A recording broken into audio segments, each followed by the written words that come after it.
یہ روایت ہے آقا امام موسیٰ بن جعفر علیہ السلام کی ہے۔ انہوں نے فرمایا من قال فی دبر صلاة الصبح و صلاة المغرب، نماز فجر کے بعد، نماز مغرب کے بعد، قبل ان یثنی رجلی،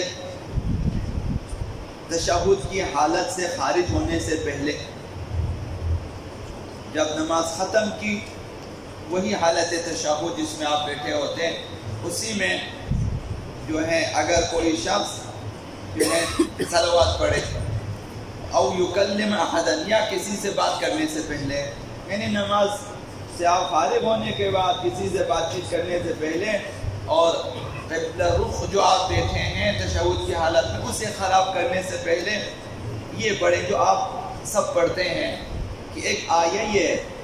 صلوات ہیں جو قرآن مجید میں فرمایا کہ یہ پڑھے ان اللہ و ملائکتہ یصلون علی النبی یا ایھا الذین آمنوا صلوا علیہ وسلموا تسلیما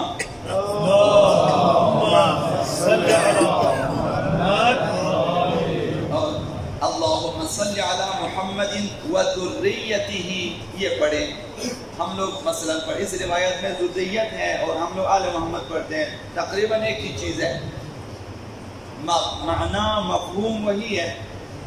تو یہی اگر پڑھے جیسا کہ ہم لوگ مثلا پڑھتے ہیں، تو امام نے فرمایا کہ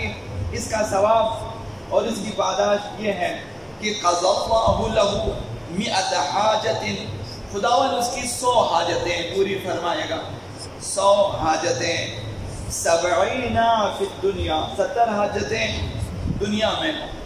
دنیاوی چھوٹی بڑی 70 حاجتیں پوری ہوں گی، اور 30 حاجتیں اخروی پوری ہو جائیں گی اس کی، آخرت کے لیے 30 حاجتیں ہیں اور دنیا میں 70 حاجتیں، اسی درود کی برکت سے ہی ہم لوگ پڑھتے ہیں۔ حضرت آقا رسول خدا صلی اللہ علیہ وآلہ وسلم نے فرمایا فضیلت صلوات کے بارے میں، اسے اہمیت دینی چاہیے۔ فرمایا کہ من صلی علیہ مرتن، اگر کوئی شخص ایک بار مجھ پہ درود پڑھے ایک مرتبہ، فتح اللہ علیہ بابا من العافیہ، خداوند متعال عافیت کا ایک دروازہ اس کے لیے کھول دیتا ہے، ایک دروازہ عافیت ایک صلوات کے بعد خداوند متعال کو کھول دیتا ہے۔ تو اب یہ جو عافیت ہے اس بارے میں کہ عافیت کیا چیز ہے، حضرت آیت اللہ عزیز اللہ خوشبخت مرحوم ہو چکے ہیں، 2 سال پہلے مرحوم ہو چکے ہیں، استاد اخلاق فقیہ بزرگوار، انہوں نے فرمایا کہ عافیت سے مراد دین اور دنیا اور ہر چیز میں عافیت مراد ہے۔ جب خداوند عافیت کا دروازہ کھول دیتا ہے تو دین کے حوالے سے بھی عافیت ہے اور آخرت کے حوالے سے بھی عافیت ہے، دنیا کے اعتبار سے بھی، ہر چیز ہے۔ انہوں نے فرمایا صلوات بھیجنے کے لیے تصمیم لازم ہے، عزم لازم ہے، یعنی ارادے کے ساتھ درود پڑھیں، نہ کہ رسماً بغیر توجہ کے نہ پڑھیں، عزم، ارادہ، نیت کہ میں نے درود پڑھنی ہے پیغمبر آل پیغمبر پہ، یہ عزم ضروری ہے۔ فرمایا کہ اگر عزم و تصمیم کے ساتھ صلوات پڑھی جائے تو کام درست ہو جائے گا۔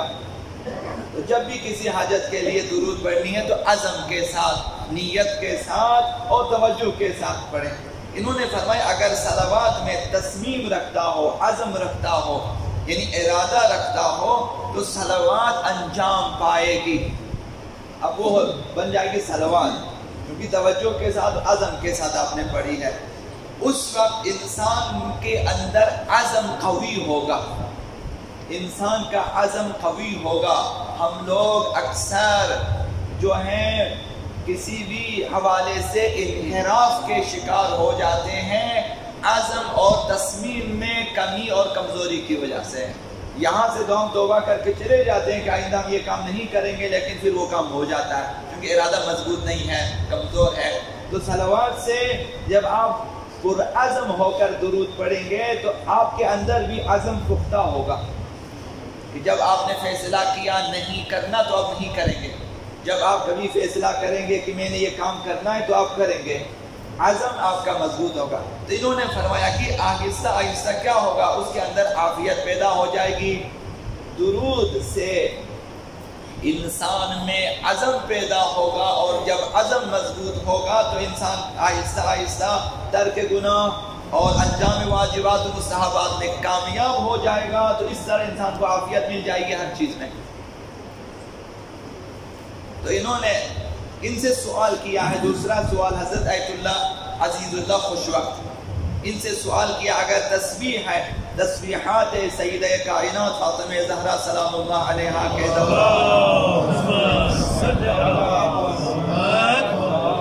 مثلا کسی نے تسبیح شروع کی ہے، تسبیح سیدہ کائنات،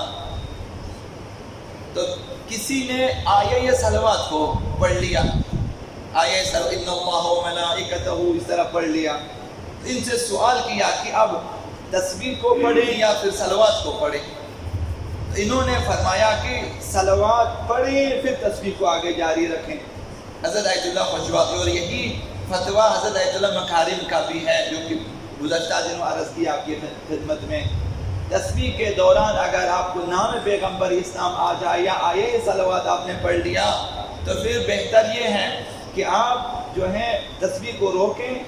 اور درود کو پڑھیں پھر تسبیح کو جاری رکھیں. تو انہوں نے فرمایا کہ جہاں بھی نام پیغمبر اسلام آ جائے، جہاں بھی نام پیغمبر اسلام، مستحب ہے کہ صلوات بھیجیں. حتیٰ اگر نماز کے دوران نماز آپ نماز پڑھیں، سبحان ربی الاعلیٰ سبحان ربی العظیم مثلا، یا قراءت کے دوران سورہ حمد کی تلاوت ہو رہی ہے، مثلا پیغمبر اسلام کا نام لیا، تو آپ کے لیے بھی وہاں بھی فرض مستحب ہے کہ قراءت کو روکیں، ذکر کو روکیں، صلوات کو پڑھیں پھر آگے بڑھیں.